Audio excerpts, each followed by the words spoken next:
चाय सत्य को धारण करे, हर्ष में हो मन सारे, शोक सागर से करी, अश्वमेधाधिक रचाए, यज्ञ पर उपकार को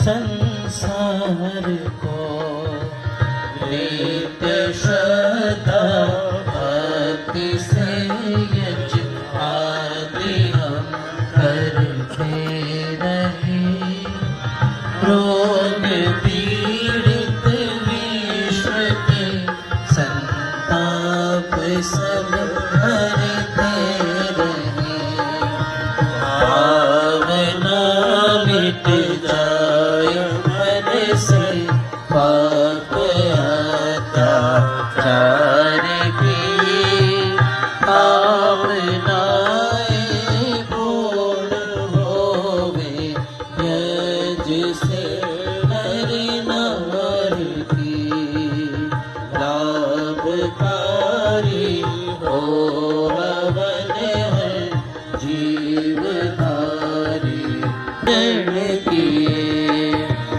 स्वार्थ भाव मिटे हमारा, प्रेम पथ विस्तार हो, इदम मम का सार्थक प्रत्येक में व्यवहार हो, आदि सब पर रहे, पूजनीय प्रभु हमारे, भाव उज्ज्वल कीजिए, छोड़ देवे छल कपट को, मानसिक मन दीजिए, प्रभु आत्मिक मन दीजिए।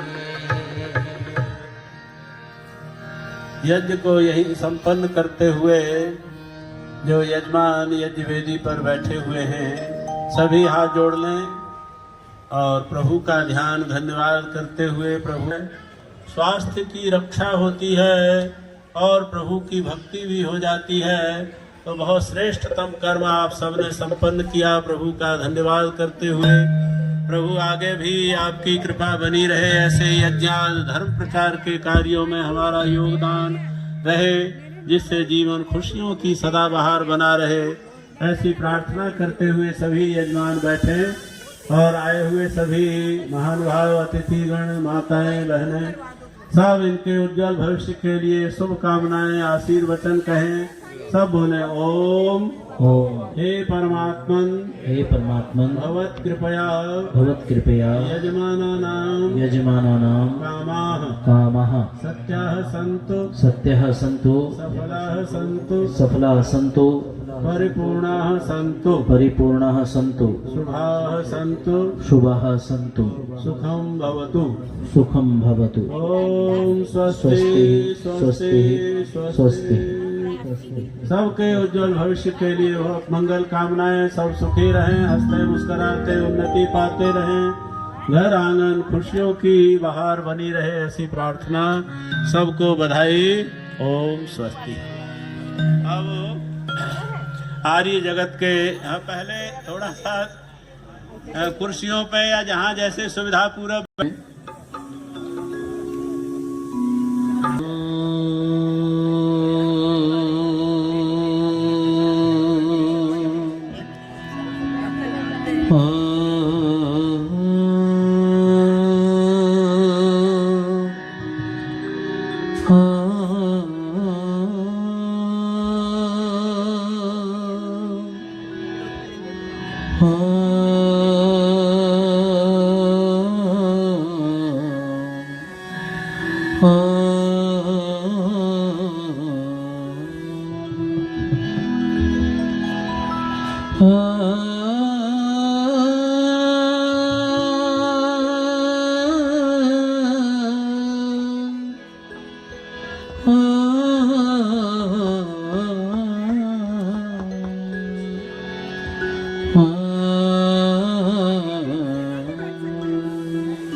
त्वं हि नः पिता वसो त्वं माता शुत क्रतो बभूविथ अधाते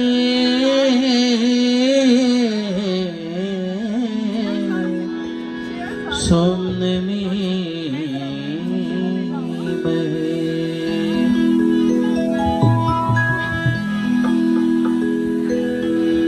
नमो वेद विद्या के प्रकाश करता,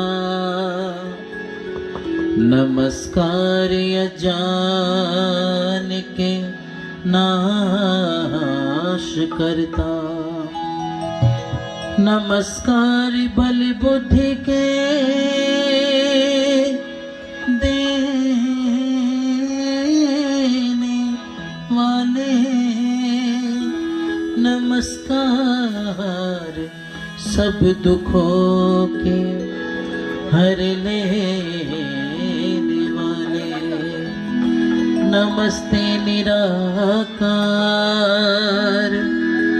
निर्दोष नायक, नमस्ते परम मित्र सबके सहायक, नमस्ते परम मित्र सबके सहायक।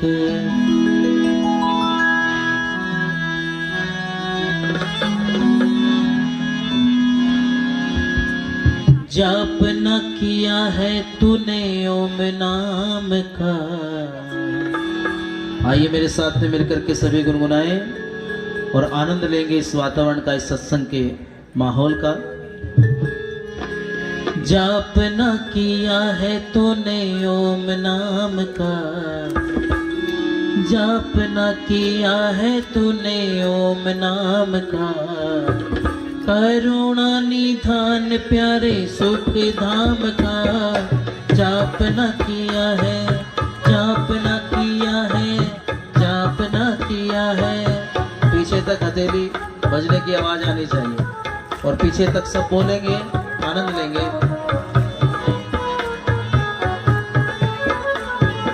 जाप न किया है तूने ओम नाम का, जाप न किया है तूने ओम नाम का, करुणा निधान प्यार सुख धाम का। जाप न किया है, जाप न किया है, जाप न किया है, जाप न किया है तूने ओम नाम का, करुणा निधान प्यार सुख धाम का।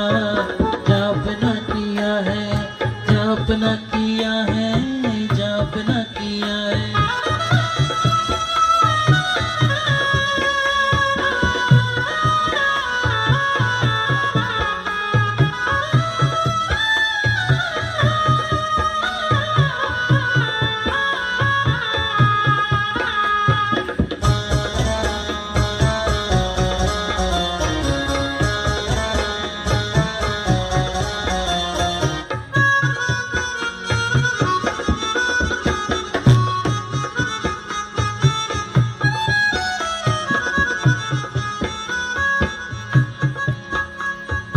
जिसको तो रात दिन सजाने में लगा, अपने ही मन को रिझाने में लगा।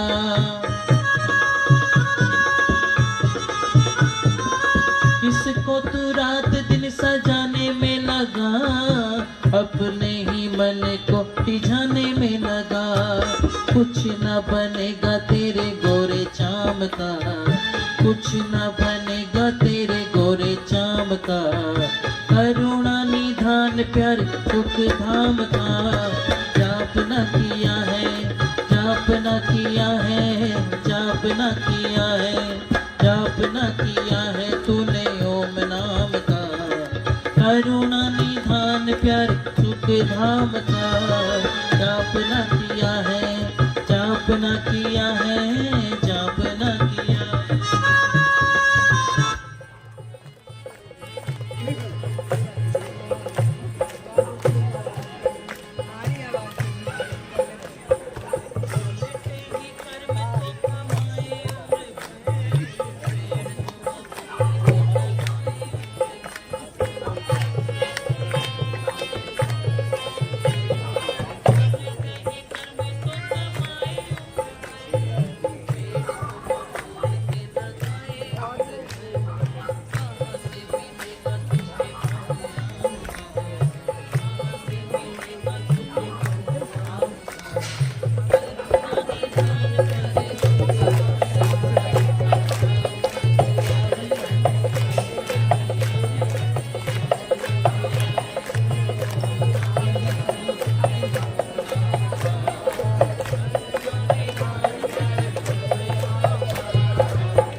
उल्टे ही कर्म तो कमाए उम्र भर, पेड़ तो बबूल के लगाए उम्र भर।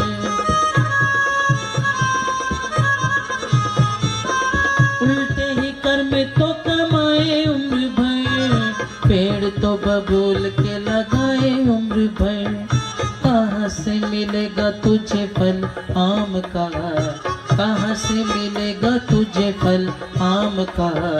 करुणा निधान प्यार सुख धाम का जाप न किया है, जाप न किया है, जाप न किया है, जाप न किया है तूने ओम नाम का।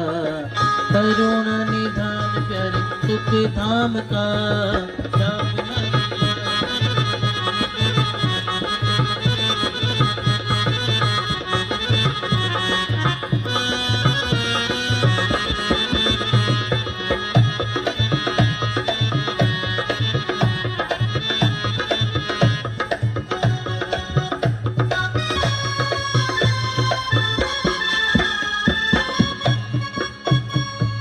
खुशी का पैगाम तो प्रभात लाई है, और भी बेमोल कुछ साथ लाई है। खुशी का पैगाम तो प्रभात लाई है, और भी बेमोल कुछ साथ लाई है। जाने का संदेशा लाए वक्त शाम का, जाने का संदेशा लाए वक्त शाम का।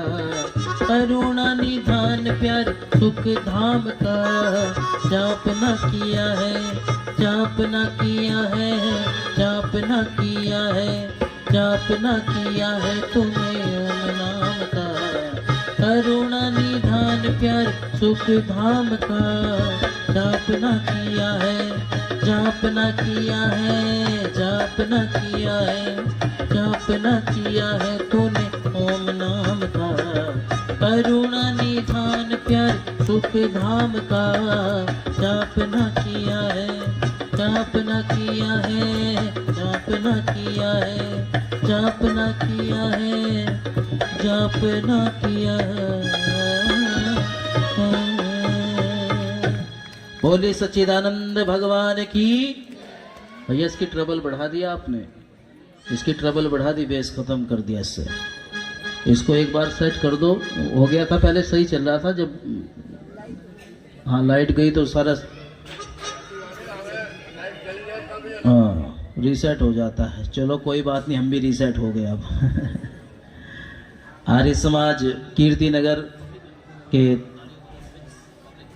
तत्वाधान में यह वेद प्रचार कार्यक्रम चल रहा है।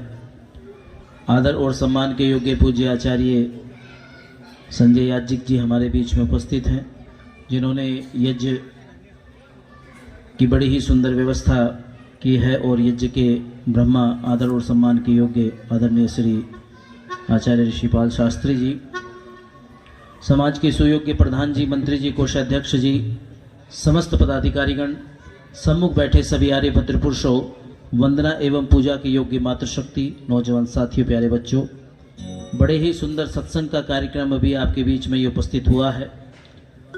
और हम सभी जब शरीर को सही चलाने के लिए हमें भोजन करना पड़ता है, क्यों जी, भोजन करते नहीं अच्छे से अच्छा, मटर पनीर, चावल, छोले और न जाने हम जो भी हमें पसंद है वो सभी हम अपनी रुचि के अनुसार खाते हैं, जिससे हमारा शरीर कैसा रहे, अच्छा रहे, स्वस्थ रहे। हम शरीर का भोजन का तो बड़ा ध्यान रखते हैं, लेकिन कभी हमने सोचा है कि मन का भोजन क्या है, वो आत्मा का भोजन क्या है, जिससे हम शांति को प्राप्त करें। हर व्यक्ति शांति चाहता है। प्यारे बंधुओं, इसलिए कहा कि सत्संग वह गंगा है, इसमें जो नहाते हैं पापी से पापी भी पावन हो जाते हैं। सत्संग वह भोजन है जो आत्मा का भोजन है, जो इस मन को प्रसन्न कर देता है। परमपिता परमात्मा की चर्चा, परमात्मा का गुणानुवाद जब हम करते हैं तो मन में शांति अनुभव होती है। बोलो, होती है कि नहीं? इसलिए शांति को ढूंढता हुआ ये मानव कहाँ जाता है?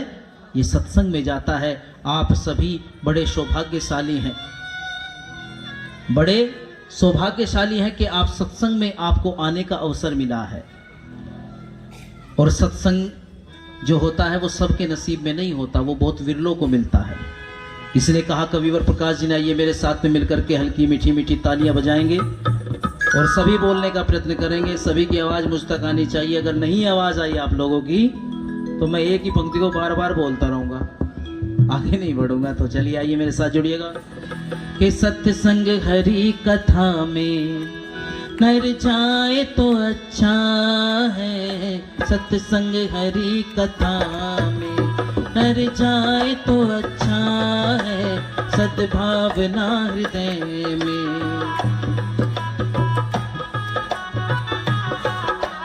सद्भावना हृदय में भर जाए तो अच्छा है। सत्संग हरि कथा में भर जाए तो अच्छा है। सद्भावना हृदय में सद्भावना हृदय में भर जाए तो अच्छा है। सत्संग हरि कथा में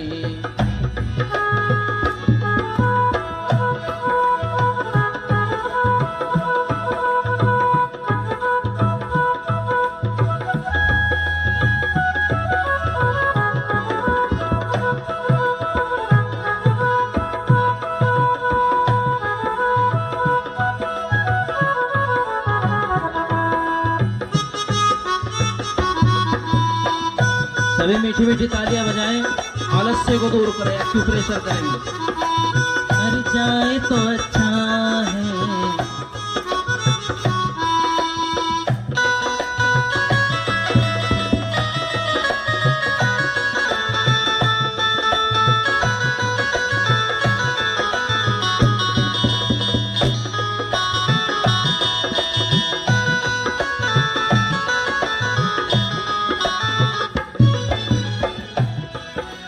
संपत्ति बुद्धि बल से मानव वसुंधरा पर, संपत्ति बुद्धि बल से मानव वसुंधरा कर जाए तो अच्छा है।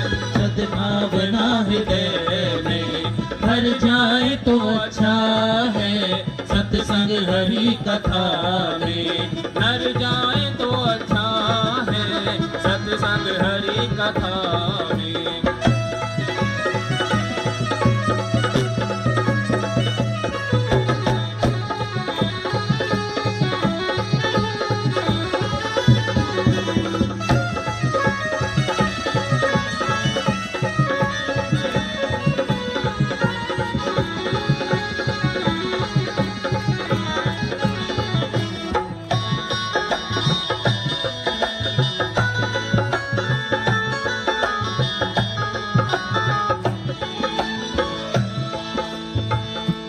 और जिन लोगों के जीवन में ये सत्संग रहा है, उन्होंने जीवन में अपनी आहुति दी है इस समाज के उत्थान के लिए। सत्य को ही प्राप्त किया है, असत्य को जिन्होंने छोड़ दिया अपने जीवन से, वो कौन कौन लोग थे? बंदा सुभट हकीकत बिजले के राम के सम, बंदा सुभट हकीकत बिजले के राम के सम, प्रिय आर्य धर्म के, प्रिय आर्य धर्म के, सर जाए तो अच्छा है सत्संग हरि कथा में, सर जाए तो अच्छा है सद्भावना हृदय में, सर जाए तो अच्छा है सत्संग हरि कथा में।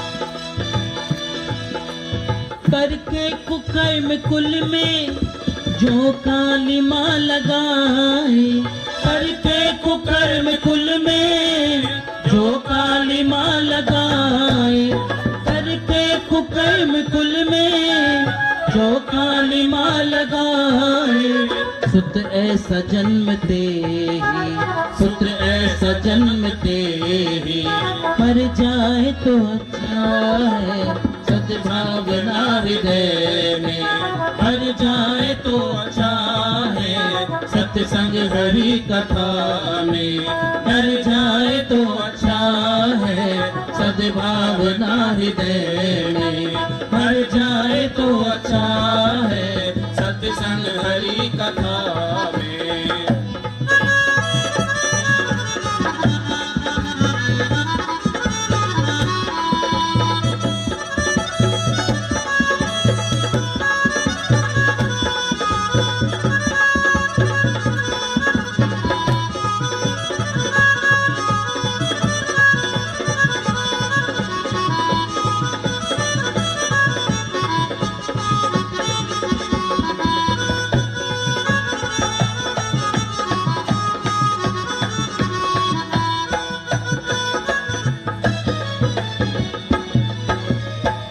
और जिसने भी परमात्मा का सहारा लिया है वो जीवन में कभी भी डूबा नहीं है, मझधार नहीं उसकी नैया फंसी। कैसे? लेकर प्रकाश आशय प्रभु भक्ति नाव काही, लेकर प्रकाश आशय प्रभु भक्ति नाव काही, लेकर प्रकाश आशय प्रभु भक्ति नाव काही, भव सिंधु अति अगम नर तर जाए तो अच्छा है सद्भावना हृदय में, हर जाए तो अच्छा है सत्संग हरि कथा में, हर जाए तो अच्छा है सद्भावना हृदय में, हर जाए तो अच्छा है सत्संग हरि कथा में, हर जाए तो अच्छा है सद्भावना हृदय में, हर जाए तो अच्छा है सत्संग हरि कथा में, हर जाए तो अच्छा है सद्भावना हृदय में, हर जाए तो अच्छा है सत्संग हरि कथा में, सत्संग हरि कथा में, सत्संग हरि कथा में। बोले सत्य सनातन वैदिक धर्म की, बोलिए महर्षि देव दयानंद जी महाराज की जय हो। प्यारे बंधुओं, एक व्यक्ति के मन में प्रश्न उठा, विचार उठा, क्योंकि विचार ही व्यक्ति को आगे ले जाता है। जब तक कोई विचार मन में ना आए तो किसी वस्तु का निर्माण या किसी वस्तु की जानकारी प्राप्त नहीं हो सकती। मन में विचार आया कि लोग कहते हैं कि सत्संग को करने से व्यक्ति तर जाया करता है, सत्संग करने से व्यक्ति मुक्त हो जाता है। मैं जानना चाहता हूं कि सत्संग किसको कहते हैं। वह व्यक्ति सबसे पहले जो धर्म के ध्वजी होते हैं, सबसे पहले जो धर्म आधार पर चलते हैं, जिनको मानते हैं, सी मान्यता हमारी है। वो मंदिर में पहुंच जाता है, पुजारी जी महाराज से जाकर के पूछता है, पुजारी जी महाराज आप मुझको बताइए, आप सत्संग किसको मानते हैं? तो वहां पर उन्होंने उत्तर दिया और कहा कि देखो, हम पूजा अर्चना करते हैं, हम जो है आरती करते हैं, और हफ्ते में सप्ताह में एक बार भजन कीर्तन भी कर लेते हैं। क्यों जी, लोगों ने आजकल भजन कीर्तन को ही केवल मात्र सत्संग माना है, केवल गाने बजाने का नाम सत्संग नहीं है। मन में संतुष्टि ना हुई और मतावलंबियों के पास में पहुंचा गया और जाकर के विभिन्न प्रकार से अपने प्रश्न को पूछा अनेक अनेक लोगों से, जो भी धर्म को जानने वाले थे या जिनसे पता लगता कि ये व्यक्ति धर्म को जानता, ये मुझको उत्तर दे सकता है सही सटीक। लेकिन मन को संतुष्टि ना हुई। अंततः ऋषि दयानंद जी महाराज के समीप आए। आप भी अगर ऋषि दयानंद के समीप आना चाहते हैं, आज भी आपके मन में जो भी प्रश्न है, तो आर्य समाज से जुड़ करके ऋषि दयानंद के उन ग्रंथों का अवलोकन, उनका पठन पाठन करके आप ऋषि से आज भी अपने मन की शंकाएं पूछ सकते हैं, उनको दूर कर सकते हैं। वो कैसे? ऋषि के पास पहुंचे, ऋषि से पूछा, आप महाराज सत्संग की मुझको डेफिनेशन दीजिए, परिभाषा दीजिए। मैं अनेक लोगों के पास में गया, लेकिन मुझको सत्संग की परिभाषा किसी ने नहीं बताई। तो ऋषि दयानंद जी महाराज कहते हैं कि देखो, सत्संग उसको कहते हैं जिसको करने से सत्य प्राप्त हो, असत्य छूट जाए, उसको क्या कहते हैं भला? जोर से बोल दो। और जिसको करने से असत्य प्राप्त हो जाए और सत्य छूट जाए, उसको कुसंग कहते हैं, सत्संग। इसलिए ऋषि ने कहा कि सत्य के ग्रहण करने और असत्य के छोड़ने में सर्वदा उद्यत रहना चाहिए। एक व्यक्ति को कहा कि चलो भैया, सत्संग में थोड़ी देर भजन प्रवचन सुन लेते हैं विद्वानों के। कहने लगे, नहीं भैया, ये ठेका बस आपकी सर पर ही छोड़ा है, आप ही सुनो। हम किसी से कहते हैं कि चलो भैया सत्संग में चलो, कहते हैं हमारे पास समय, उनसे बैठा नहीं जाता। अच्छे लोग सत्संग में बैठते, जिनके संस्कार अच्छे होते हैं, क्योंकि वो जो बुरे विचार अंदर पैदा किए हैं, उत्पन्न है, वो उठाते रहते हैं, चलो चलो चलो। लेकिन जो अच्छे होते हैं, उनके मन में सत्संग के जो भाव होते हैं, अच्छे सत्व गुण होते हैं, वो सत्संग में बैठ करके अच्छे विचारों को सुन करके जीवन में लाभ को प्राप्त करते हैं। इसीलिए सत्य जहां प्राप्त होता है और असत्य जहां छूट जाता है, उसको क्या बोलते हैं? जोर से बोल दो जरा। उसको ही सत्संग कहते हैं। नहीं तो और सब जगह जो है हमें क्या मिल रहा है? कुसंग मिल रहा है। और कुसंग में फंस करके हमारी जिंदगी कैसे जा रही है? रोज एक एक जिए जा रहे हैं, सफर को खत्म हम सत्य प्राप्त ना कर पाए, ना सत्य मार्ग पर चल पाए। अब आप कहेंगे कि सत्य का कैसे पता करें, सत्य किसको कहते हैं? तो ऋषिवर ने कहा कि जो असंभव आदि दोषों से रहित हो, जिसमें असंभव आदि दोष ना हो, जो तीनों कालों में एक हो, उसको कहते हैं सत्य। और जो इनसे विपरीत हो, उसको कहते हैं असत्य। इसलिए हम अपने जीवन में सत्य असत्य का ज्ञान, क्योंकि ऋषिवर दयानंद जी महाराज ने कहा, प्रत्येक मनुष्य का आत्मा सत्य एवं असत्य का जानने हारा होता है, परंतु हट, दुराग्रह और लोभ के वशीभूत होकर के अधर्म की ओर, असत्य की ओर झुक जाया करता है। इसलिए हम अपनी जिंदगी को ऐसे ही नहीं गुजारे, कुछ अच्छा करें, नहीं तो ये पल पल बीती जा रही है। आइए मेरे साथ में मिलकर के गुनगुनाना, मीठी मीठी ताली भी बजाएंगे तो अच्छा लगेगा, एक्यूप्रेशर भी होगा। कि जिंदगी जा रही दम दम बंदिया, ने गवावी जन्म बंदिया। जिंदगी जा रही दम बदम बंदिया, ने गवावी जन्म बंदिया। जिंदगी जा रही दम बदम बंदिया, ने गवावी जन्म बंदिया।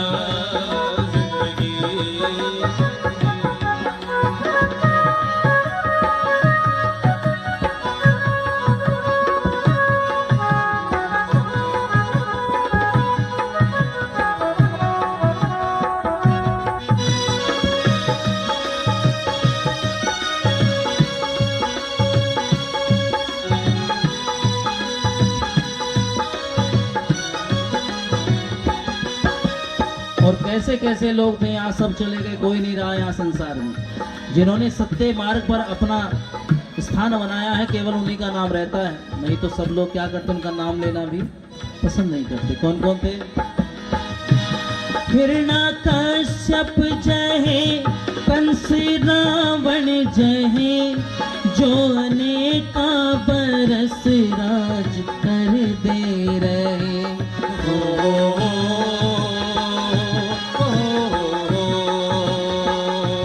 हिरण्यकश्यप जय, कंस रावण जय, जो अनेका बरस राज कर दे रहे। ऐथे कौरव होए, ऐथे पांडव होए, पानी जिन हाथा सब लोग भर दे रहे।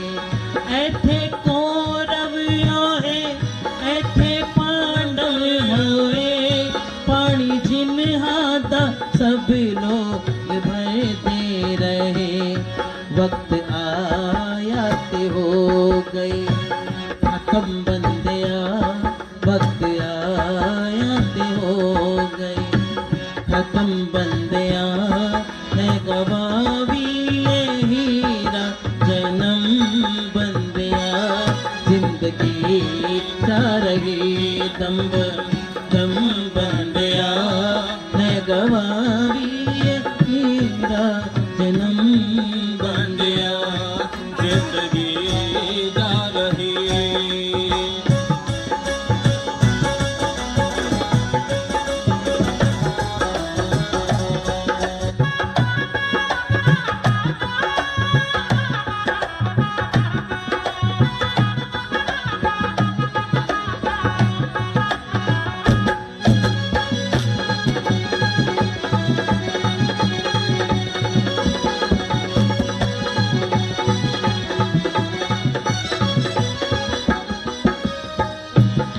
जेड़ा छत्ता सीकल माड़िया ते महल, आज वेले बने रे दिखदा नहीं।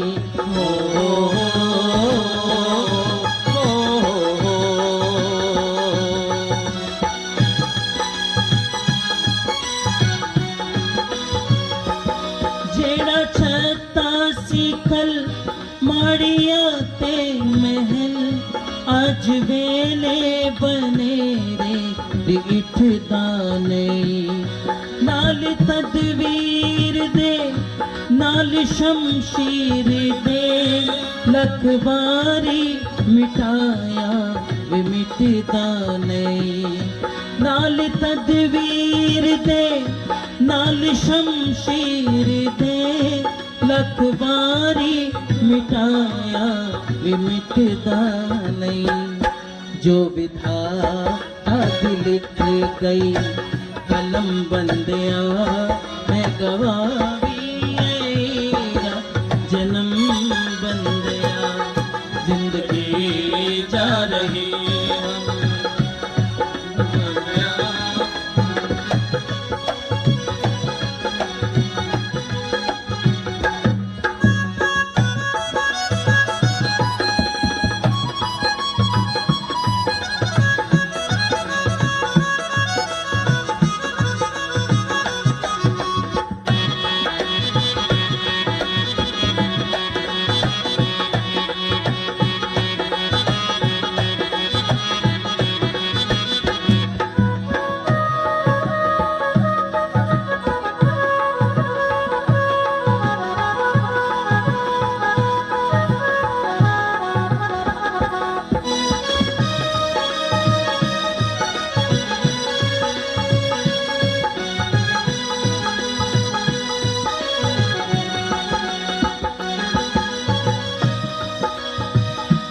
घोड़े हाथी बड़े संगी साथी बड़े, साथ कोलो किसी ने निभाना नहीं। घोड़े हाथी बड़े संगी साथी बड़े, साथ कोलो किसी ने बचाना नहीं। मौत कोलो किसी ने बचाना नहीं। बाहर कढ़ देणगे अंत छड़ देणगे, बाहर कढ़ देणगे नहीं। साथ तेरा किसी ने निभाना नहीं।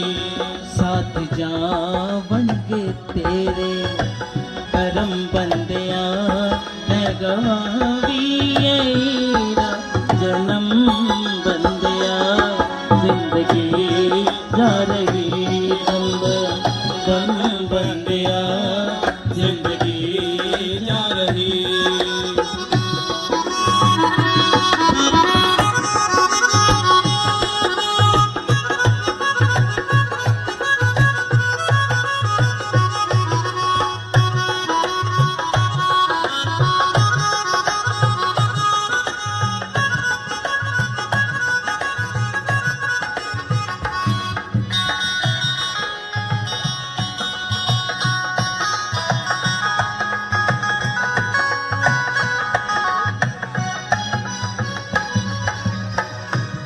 होश करते संभल, होश लेना चल।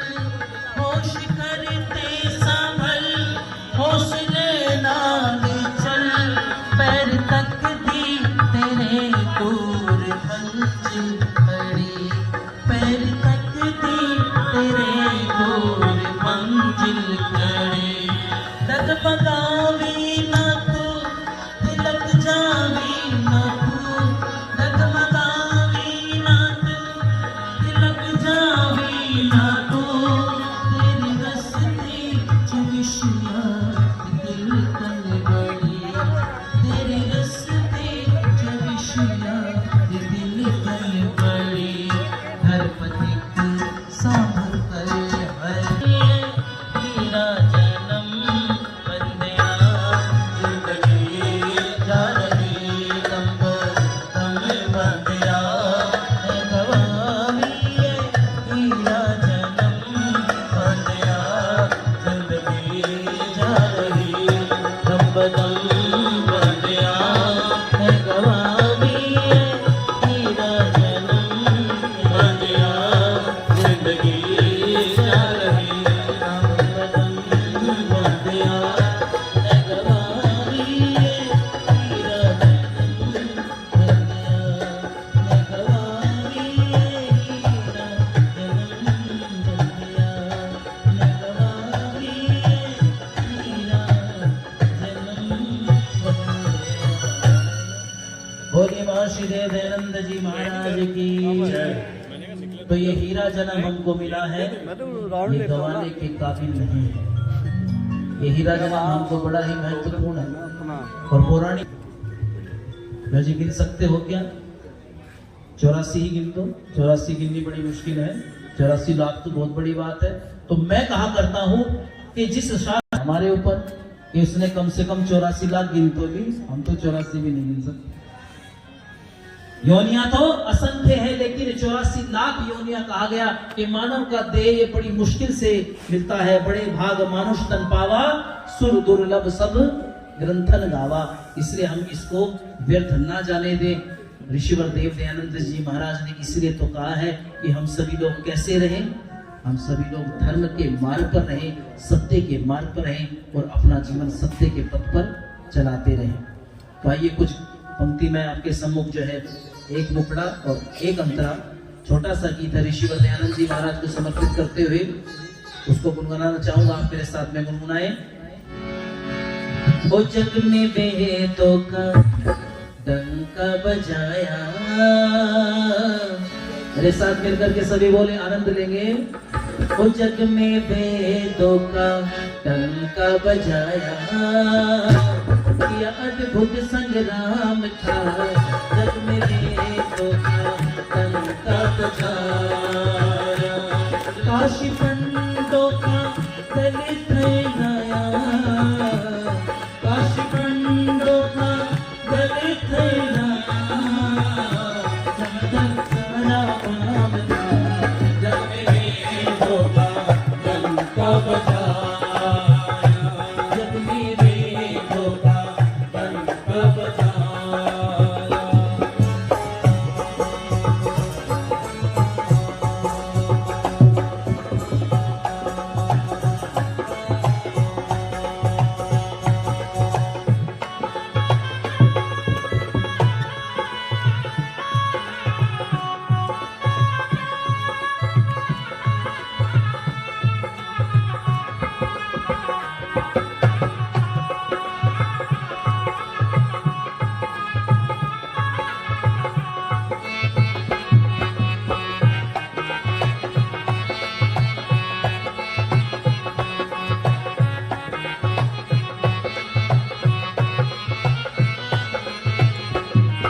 शास्त्रार्थों में सारे हराए, युक्ति और मान दिखाए।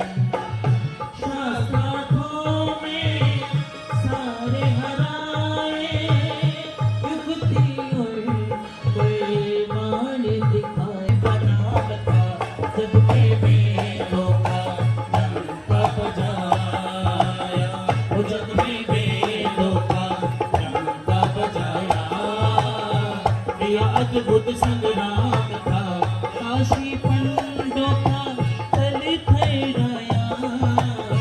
यह दिल सारा बार था, जग में वेदों का डंका बजाया, जग में वेदों का डंका बजाया, जग में वेदों का डंका बजाया।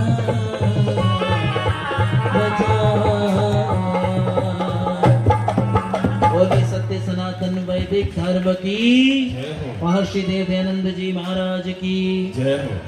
आप सभी ने माहौल बहुत बढ़िया बना हुआ है और सबसे पहले शास्त्री जी का बहुत धन्यवाद है। इन्होंने पूर्ण यज्ञ यहाँ सबको करवाया और वैसे तो बहुत समझाते हैं पर आज टाइम कम था। अगली बार बहुत बढ़िया समझाने का भी कार्यक्रम चलेगा। शास्त्री कह रहे बहुत कम टाइम है। उसके बाद हमारे सुमित जी ने अपनी टीम के साथ बहुत बढ़िया भजन सुनाए और पूरा रमणीक कर दिया वातावरण। इधर हरियाली भी है और सारे बड़े प्यार से बैठे हुए हैं, बहुत अच्छा लग रहा है। आज लगता है किसी को काली नहीं है, ना खाने की ना पीने की, और बड़े आराम से हम आर्य साहब प्रधान सारी टीम का बहुत बहुत शुक्रगुजार है कि इतनी इन्होंने रौनक लगाई और ये हर साल हुआ करेगा। जो भी दिन खाली हो उसमें हमारा नाम लिख दिया करना। और हर बार पिछली बार से बढ़िया कार्यक्रम होगा जैसे मोदी जी करवा रहे हैं आजकल।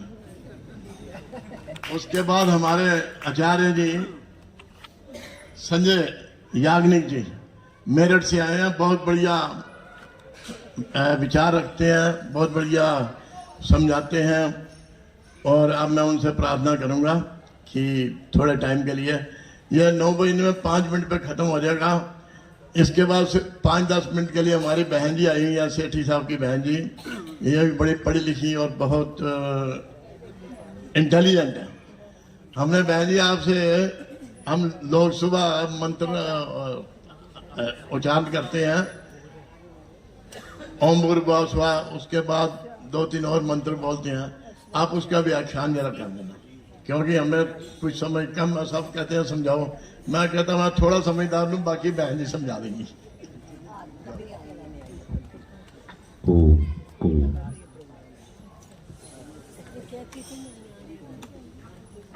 मेन माइक कौन सा है? यही है। चलिए कमर गर्दन को एक बार बिल्कुल सीधा करके बैठेंगे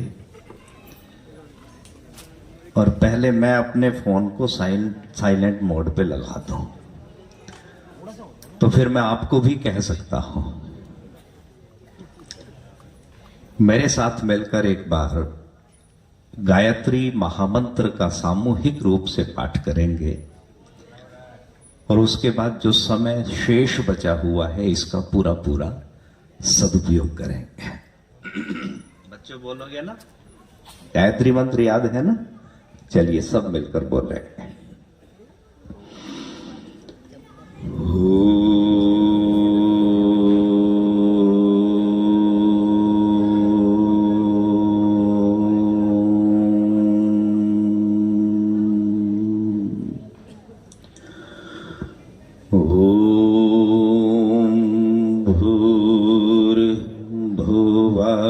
स्वाहा तत्सवितुर्वरेण्यं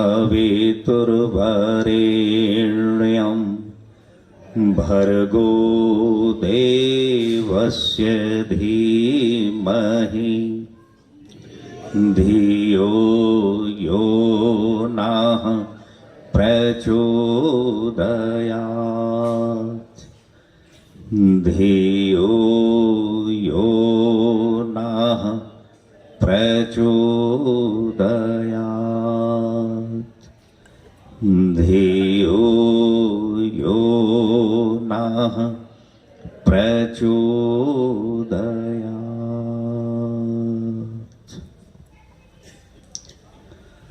व्याख्यान माला की इस पवित्र वेदी पर विराजमान दिन के श्रीमुख से बहुत सुंदर भजनों और साथ साथ में बहुत सुंदर जीवन उपयोगी चर्चाओं को आप बड़े मन से रसास्वादित कर रहे थे।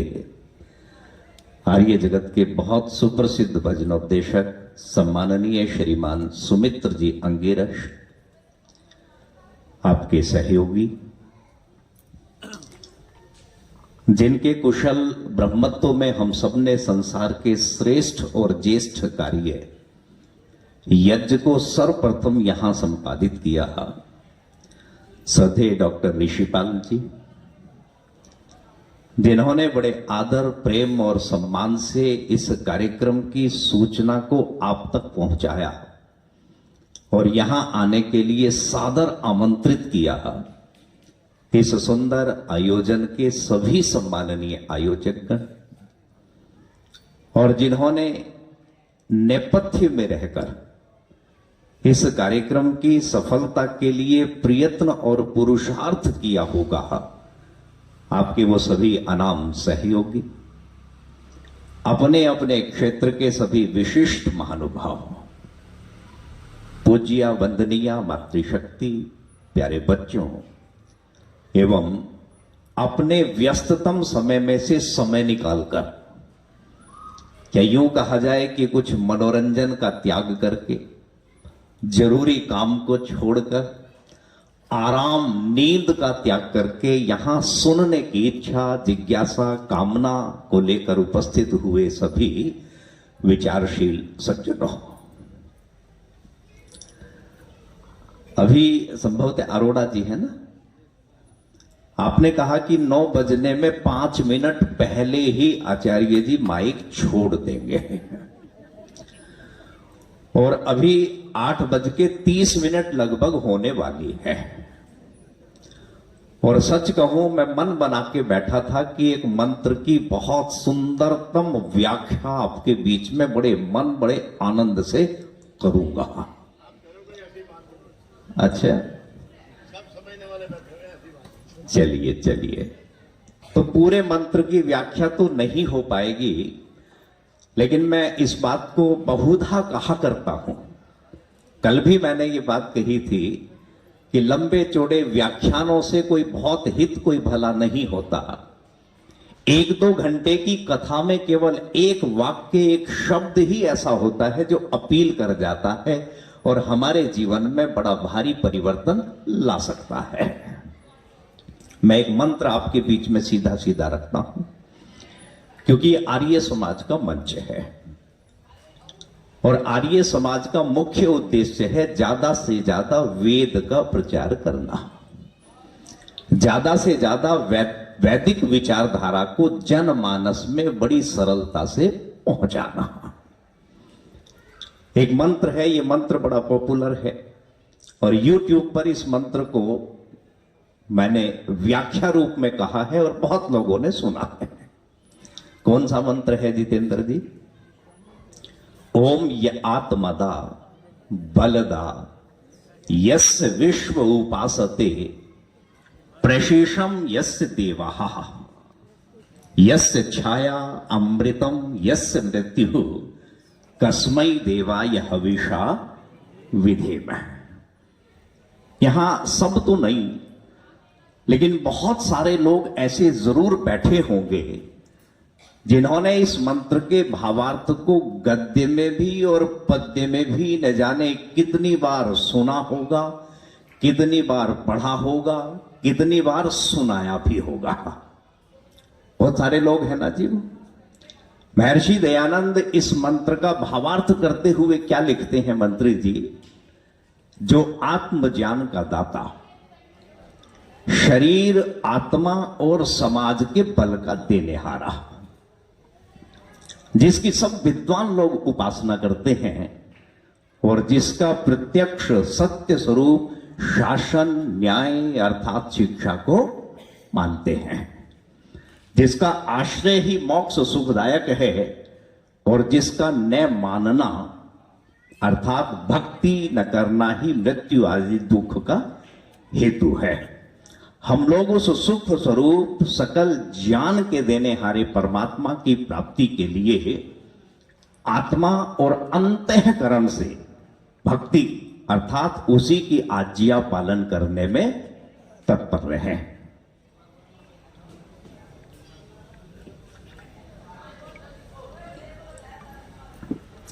अब इसमें शुरू में जो शब्द आया है उसकी चर्चा करेंगे और वो चर्चा ऐसी बन जाए कि कुछ हम लाभ ले सकें, ग्रहण कर सकें। इस मंत्र में सबसे पहले शब्द आया है या, और या उपमा सूचक है। या का अर्थ क्या है बहन जी? वह या जो, और उसके साथ में एक शब्द जुड़ा आत्मदा और एक अगला शब्द जुड़ा बलदा। मैंने पहले कहा कि मंत्र की व्याख्याओं में सचमुच बड़े आनंद आते हैं, कहने वाले को भी और सुनने वाले को भी ऐसे लगता है जैसे ज्ञान की गंगा प्रवाहित हो रही है और मानो निरंतर हम उसमें डुबकी लगा रहे हैं और एक आनंद का स्रोत मानो निरंतर हम पी रहे हैं। तो यहां सबसे पहला शब्द आया या का मतलब मंत्री जी जो, वह अर्थात ईश्वर। अब कल भी ईश्वर की चर्चा हमने की थी। ईश्वर से हम तात्पर्य क्या समझते हैं? कल मैंने एक बात कही थी कि यदि ईश्वर के भक्त होने का दंभ हम भरे हैं, ईश्वर पर विश्वास करने की हम बात सबके सामने कहें और खुद भी आत्ममुग्ध हो जाएं कि मैं ईश्वर विश्वासी हूं और ऐसे ईश्वर को अपने जीवन में सम्मिलित करने के बाद भी मेरे जीवन में पवित्रता नहीं है, मेरे कर्मों में शुचिता शुद्धता नहीं है, तो ध्यान देना ऐसे ईश्वर को अपने जीवन में सम्मिलित करने का, मानने का रत्ती भर भी कोई लाभ नहीं है। मैंने मेरे बच्चे के पढ़ाने के लिए बहुत अच्छे स्कूल का चुनाव किया जहां मेरे बच्चे को बहुत ट्रेंड टीचर पढ़ाते हैं, वो मेहनत से पढ़ता है। मैंने अपने बेटे के लिए घर में भी बहुत अच्छा एक ट्यूटर लगाया हुआ है, वो घर पे आकर मेरे बच्चे के साथ में बहुत मेहनत करता है। पूरे साल इस पढ़ने पढ़ाने की परंपरा को बड़ी जिम्मेदारी के साथ में निर्वाह किया गया और जब परीक्षा हुई और परीक्षा का परिणाम आया और वो परिणाम मानो फेल रहा, तो ध्यान देना ऐसे ट्रेन टीचर और ट्यूटर का कोई भी लाभ नहीं हुआ है। तो हम ईश्वर के भजन, ईश्वर की व्याख्या ये करते तो हैं, लेकिन सही मायने में ईश्वर क्या है, उसकी व्यवस्था क्या है, थोड़ा सा मैं इस पर प्रकाश डालता हूं, फिर थोड़ा और आगे बढ़ेंगे। ईश्वर को जब हम संधि करेंगे ना आर्य जी, तो क्या बनेगा? ईश और वर। ईश का अर्थ क्या है? नहीं, ईश का अर्थ है शासक। ध्यान देना, बात को सुनना, और ये वो अर्थ है जिसे हम बहुत सरलता से, सहजता से ग्रहण कर सकते हैं, पकड़ सकते हैं, समझ सकते हैं और व्यवहार में भी उतार सकते हैं। तो ईश का अर्थ क्या बनेगा माता जी? शासक। और वर का अर्थ क्या बनेगा? श्रेष्ठ। ये दो शब्द हैं, इन दोनों को अपने मस्तिष्क में दर तहदर बिल्कुल बैठा लेना और बहुत सहज, बहुत सरल है इन दोनों शब्दों को पकड़ना और समझना। तो ईश का मतलब क्या हुआ? शासक, और वर का अर्थ हुआ श्रेष्ठ। और ध्यान देना, ईश्वर का समझ में आने वाला सरल अर्थ बनेगा इस संसार का श्रेष्ठ शासक। बात समझ में आई? ईश्वर मतलब इस सारे ब्रह्मांड, इस सारे संसार का वरिष्ठ शासक। अब शासक तो इस संसार में बहुत हैं, सबके अपने अपने शासन अलग अलग हैं, सबकी अपनी अलग अलग सत्ताएं हैं, लेकिन उन सब शासकों के ऊपर एक शासकेश्वर ऐसा विद्यमान है जिसकी शक्ति के प्रभाव से अंततः संसार के समस्त शासकों को अपना शासन, अपनी सत्ता छोड़ने के लिए अंततः क्या होना पड़ता है? विवश होना पड़ता है। उसी शक्ति को क्या कहा है? ईश्वर कहा है। ये बात समझ में आ गई? अब एक उदाहरण देता हूं।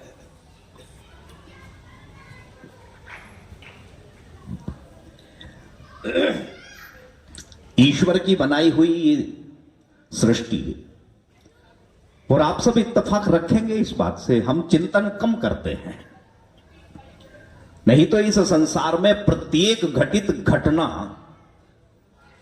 उसकी विलक्षण शासन पद्धति को हमें समझा रही है और चेता भी रही है। ये जो ईश्वर की बनाई सृष्टि है ना अरोड़ा जी, ये बहुमूल्य बेशकीमती खजानों से भरी हुई है। आप जानते हैं इस पृथ्वी के नीचे सोना भी है, चांदी भी है, लोहा भी है, तांबा भी है, और न जाने कितने कितने बहुमूल्य रत्न छिपे हुए हैं। और आप ये भी जानते हैं कि इस संसार में प्रत्येक दिन न जाने कितने लोगों का आना होता है और यहां से कितने लोगों का जाना होता है। इस धरती, इस पृथ्वी पर कितने लोग आए नित्य प्रति और कितने लोग गए, और उस परमात्मा ने अपने इस खजाने की रक्षा सुरक्षा के लिए एक भी चौकीदार अपॉइंट नहीं किया है। तो कैसा जबरदस्त शासक है, और उसकी शासन व्यवस्था कितनी अटूट है कि इस संसार में आने वाला जाने वाला व्यक्ति इस संसार से एक सुई भी लेकर नहीं जा सकता है। इसी को कहा है कि इस संसार का सबसे जबरदस्त शासक है या नहीं? विचार करना। एक शब्द है भू। बोलते हैं ना, भू का मतलब क्या है? प्राणाधार। और यकीन मानना, प्राण के बिना कुछ भी इस संसार में चलने वाला नहीं है। ये प्राण ही है ना जी, जो आ रहा है और जा रहा है, ये प्राण वायु है ना। अरे बच्चों, कौन टिका है, कौन टिकेगा, किसका यहां ठिकाना है? पिंजरा खाली रह जाएगा, पंछी को उड़ जाना है, और जीवन और मरण में केवल एक श्वास की दूरी है, और इस एक श्वास का पता नहीं आना है या जाना है। ये श्वासों का खेल है ना जी, प्राणों का ही तो खेल है। मैंने कहीं सुना, पढ़ा, बड़े मन से बोलता हूं कि एक ये जहां, एक वो जहां, और दोनों के बीच फर्क एक सांस का चल रही है तो यहां, और रुक गई है तो वहां। ध्यान देना, मनुष्य का डाला हुआ प्राण अकड़ा देता है।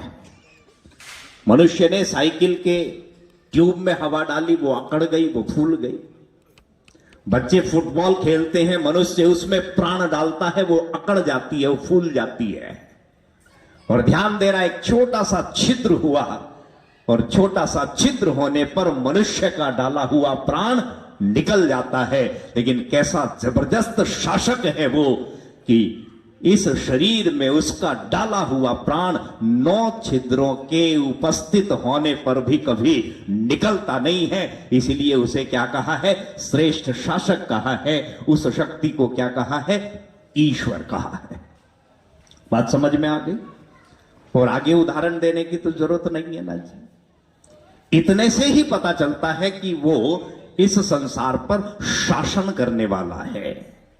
और मानो समस्त संसार के लोगों को ये चेतावनी भी दी जा रही है कि वायु से भी सूक्ष्म कोई शक्ति इस संसार में विद्यमान है, जिसका शासन सबके ऊपर चलता है, और एक पल के लिए वायु बंद हो जाए, ध्यान देना, वो ईश्वर एक पल के लिए इस बहती हुई वायु को बंद कर दे तो सारे संसार की समस्त गतिविधियां शून्य हो जाएंगी, खत्म हो जाएंगी, सब कुछ बिगड़ जाएगा। इसलिए उसे क्या कहा है? ईश्वर कहा है। इतना समझ में आया जी? अब इसके साथ में शब्द जुड़ा है आत्मदा। संभवतः इसी की चर्चा हो पाएगी और इसी को समझ लो, ये बहुत जरूरी है। आत्मदा के वैसे 4 अर्थ हैं। महर्षि दयानंद सरस्वती ने आत्मदा का अर्थ किया है जो आत्मज्ञान का देने वाला। और बहन जी, आत्मदा का एक अर्थ क्या है? जो इस भौतिक शरीर के साथ आत्मा को देने वाला। आत्मदा का एक अर्थ बनता है जो आत्मा के स्वरूप का ज्ञान कराने वाला।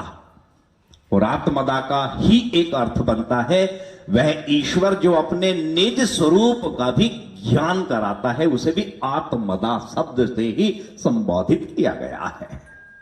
तो यहां यह आत्मदा कहने का तात्पर्य क्या है कि वह ईश्वर जिसकी शक्ति के प्रभाव से, जिसकी विधि व्यवस्था, जिसके विधान के अनुसार जीवात्मा देह देहांतरों, लोक लोकांतरों, जन्म जन्मांतरों में जाता है। समझ में आ गया? आत्मदा का मतलब यहां क्या बनेगा? आत्मदा का यहां अर्थ बनेगा जो आत्मा को देने वाला है, अर्थात इस भौतिक शरीर के साथ आत्मा को बांधने वाला है, जोड़ने वाला है। और ध्यान देना, उसे ईश्वर कहा है। ये आत्मा का बंधन भौतिक शरीर के साथ करने का सामर्थ्य, करने की शक्ति संसार में अन्य किसी के भी पास नहीं है। बात समझ में आ रही है? हम बहुत बार सुनते हैं साहब, किसी मंदिर में, भव्य मंदिर में एक मूर्ति लाई गई और इस मूर्ति का नगर भ्रमण कराया गया। विद्वानों की एक मंडली बनारस से बुलाई गई और एक निश्चित समय यानी कुछ शुभ घड़ी और नक्षत्रों के हिसाब से अब ये विद्वानों की मंडली इस मूर्ति में क्या करेगी? प्राण प्रतिष्ठा का कार्य करेगी। ध्यान देना, ये प्राण प्रतिष्ठा का कार्य ईश्वर के अतिरिक्त इस संसार में अन्य किसी शक्ति के वश का काम नहीं है। ये काम केवल और केवल एक ही शक्ति करती है, जिसे क्या कहा है? ईश्वर कहा है। इसलिए कहा या आत्मदा। एक शब्द आपने सुना होगा, बंधु, और मैं तो कहता हूं इसी से आप कुछ प्रेरणा ले लेना।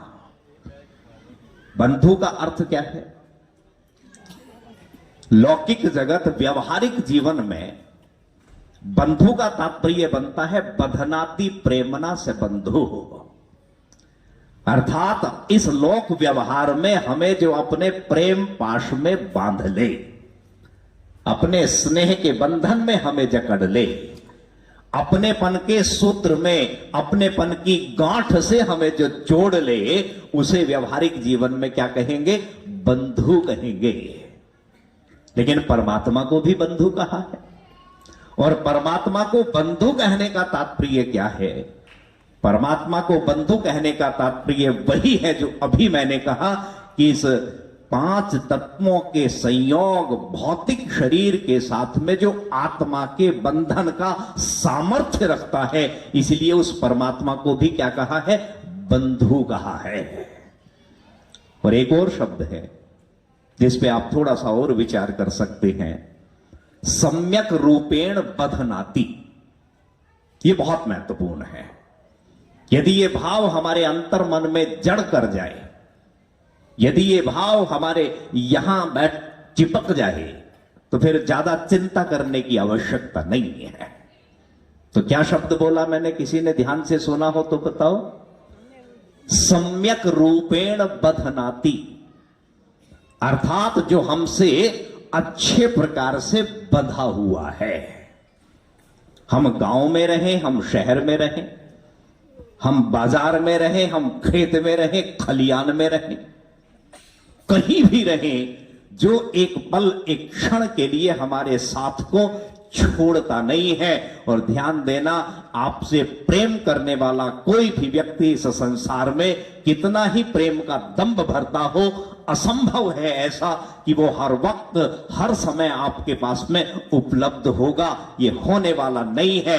लेकिन एक शक्ति ऐसी इस संसार में है जो एक क्षण के लिए भी आपका साथ नहीं छोड़ती, क्योंकि वो देश और काल के व्यवधान से रहित है। जिस समय जिस स्थान पर जहां भी आप होगे, वो शक्ति हर समय आपके पास में होती है और होती नहीं है।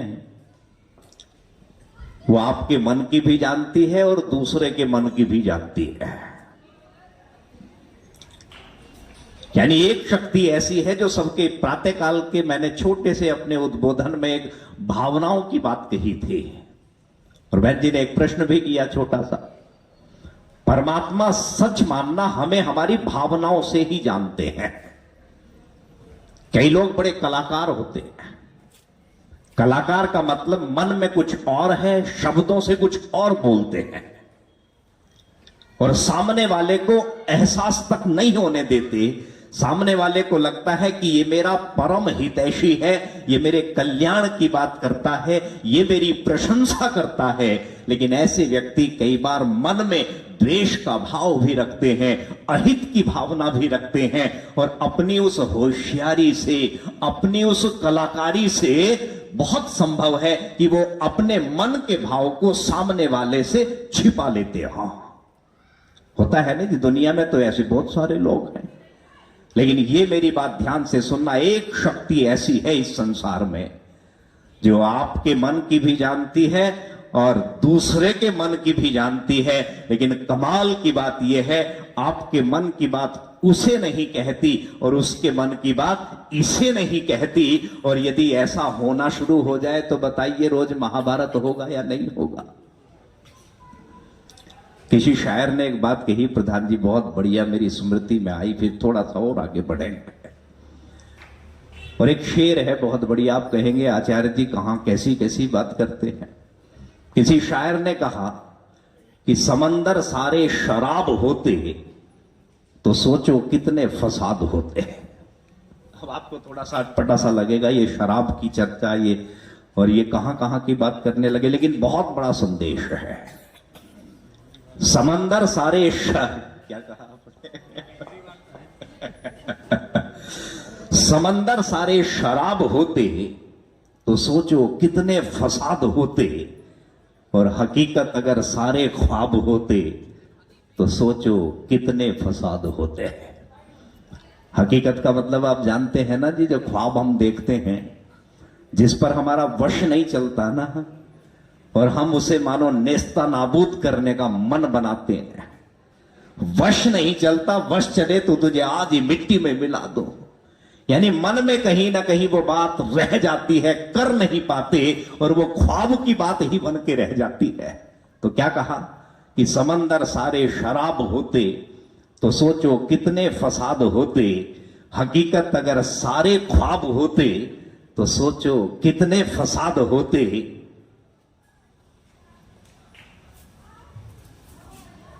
किसके दिल में क्या छिपा है ये बस खुदा जानता है। किसके दिल में क्या छिपा है ये बस खुदा जानता है। और दिल अगर सबके बेनकाब होते तो सोचो कितने फसाद होते हैं।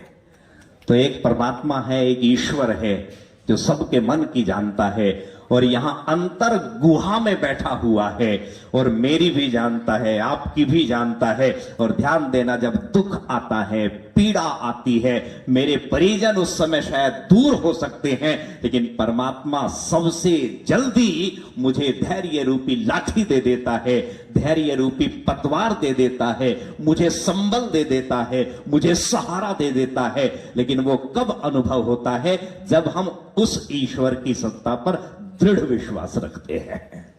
तो यह आत्मदा, ये बात समझ में आई? एक थोड़ा सा चिंतन और करेंगे।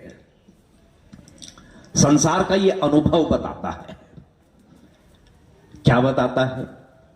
कि जो मरणासन व्यक्ति है, अर्थात जिसकी मृत्यु बहुत नजदीक है, उस ऐसे व्यक्ति के चेहरे पर पीड़ा के, अकुलाहट के, दुख के चिन्ह प्रकट हो रहे होते हैं। आप में से कई लोग ऐसे होंगे जिनकी गोदी में, जिनके बहुत नजदीक, जिनके कमरे में उनके प्रियजनों ने प्राण त्यागे होंगे।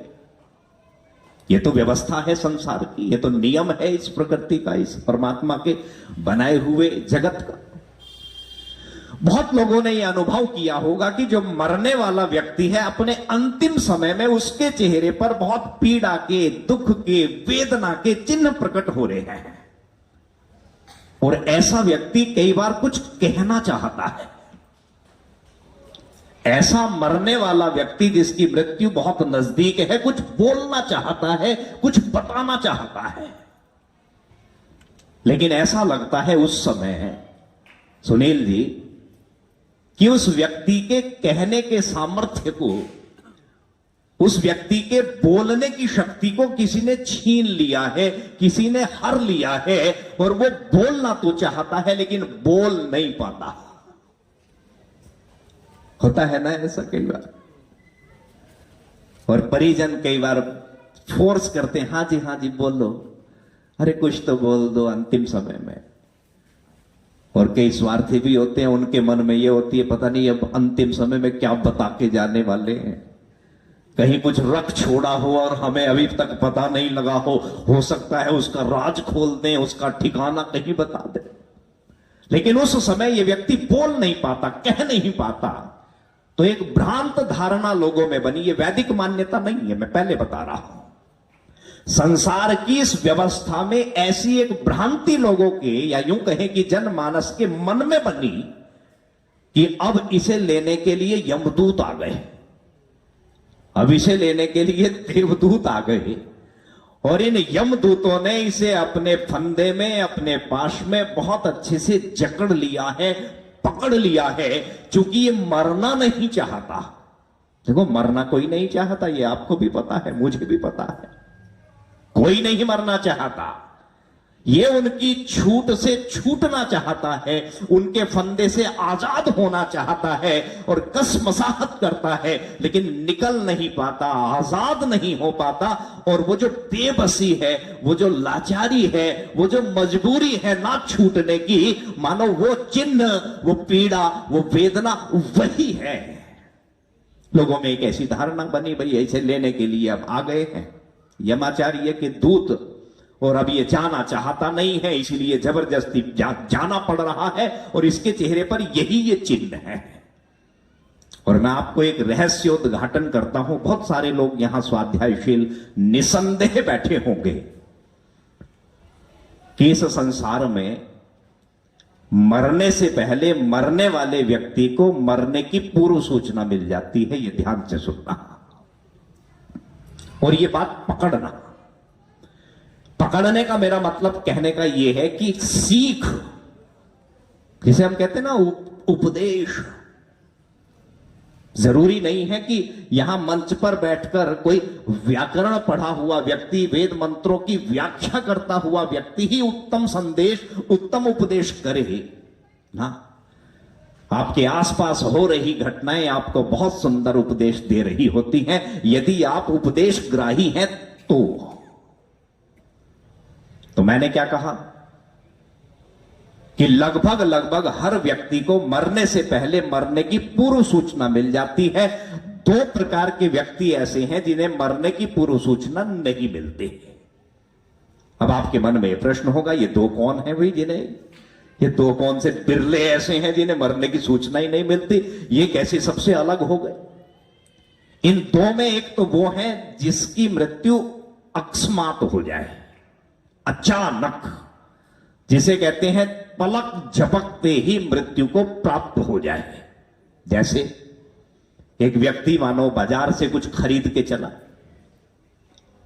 गरीब सा व्यक्ति है, मजदूर किस्म का व्यक्ति है, और जब घर जाता है तो बच्चे आशा उम्मीद से उसकी तरफ देखते हैं कि पिताजी कुछ खाने की चीज लेके आए होंगे।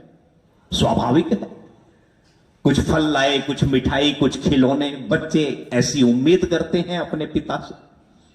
और ये भी मानो अपनी बेबसी पर बहुत दुखी होता है, ये सोचकर कि हे भगवान, मेरे पास उतना काम नहीं है, मेरे पास उतना धन नहीं होता, बामुश्किल परिवार के पेट की आग को ही बुझा पाता हूं, 2 रोटियों की व्यवस्था कर पाता हूं, ये फल और ये मिठाई और खिलौने की व्यवस्था कभी नहीं कर पाता। लेकिन एक दिन मानो इसका कहीं काम अच्छा सा लगा हो और इसे काम मिला अच्छा, तो 4 पैसे भी ज्यादा हाथ में आए।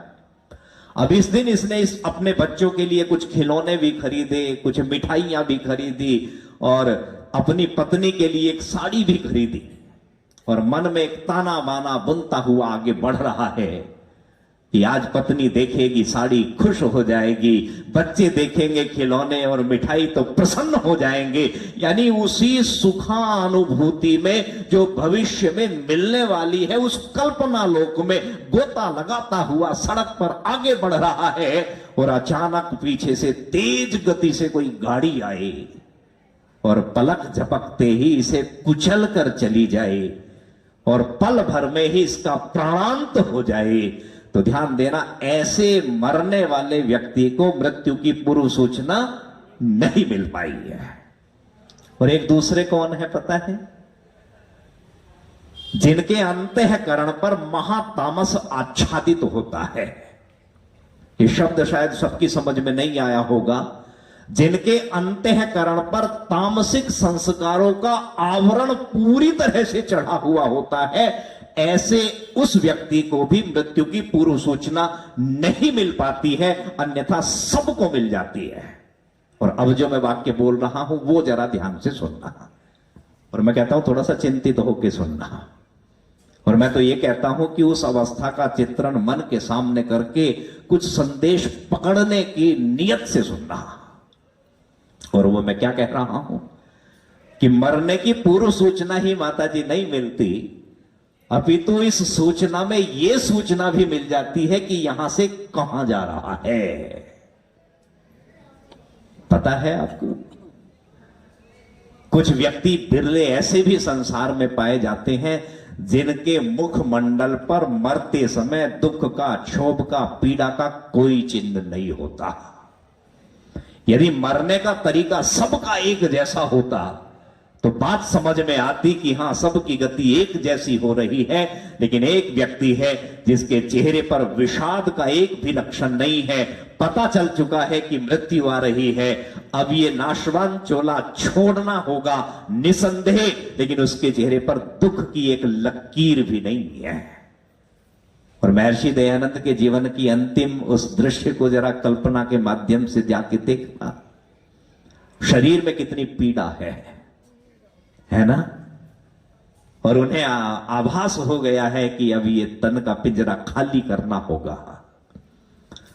और लोग बताते हैं, पुस्तकों के माध्यम से हमने ऐसा पढ़ा है कि वो कहते हैं कि भैया खिड़की दरवाजे सब खोल दो।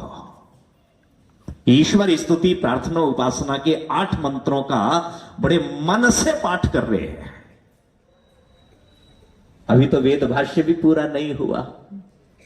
गुरु को जो प्रण दिया था कि संसार भर में आर्य समाज स्थापित करके इस संसार का बहुत कल्याण करना है, वो कार्य भी अधूरा रहा। लेकिन उनके शब्द से एक खेद सूचक वाक्य नहीं निकला, शिकायत का एक भी शब्द नहीं निकला। और शब्द निकला तो क्या निकला जी?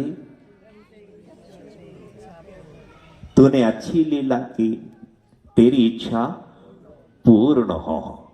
इसका तात्पर्य क्या है कि वो दिव्य आत्मा निसंदेह बहुत उत्तम, बहुत उत्तरोत्तर योनि को प्राप्त होने के लिए चली होगी। और वो वाक्य जो मैंने कहा चिंतित होकर सुनना, वो ये है कि जिस व्यक्ति के चेहरे पर मरते हुए जितनी चिंता, जितनी पीड़ा, जितना दुख का भाव होगा, समझ लेना वो उतनी ही निम्न योनि को प्राप्त करता हुआ आगे बढ़ रहा है। इसलिए उस मरने वाले व्यक्ति से ही कम से कम ये सीख ले लेना कि नहीं, हम इस अधम योनि को प्राप्त नहीं होंगे, और प्रेरणा लेके अपने जीवन में उत्तम कर्मों का समावेश कर लेना। तो समझ लेना आप क्या बन गए हो?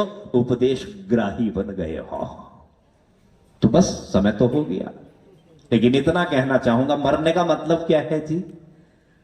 मरने का तात्पर्य है इस भौतिक शरीर से आत्मा का वियोग होना। मरने का मतलब है इस शरीर से आत्मा का अलग होना।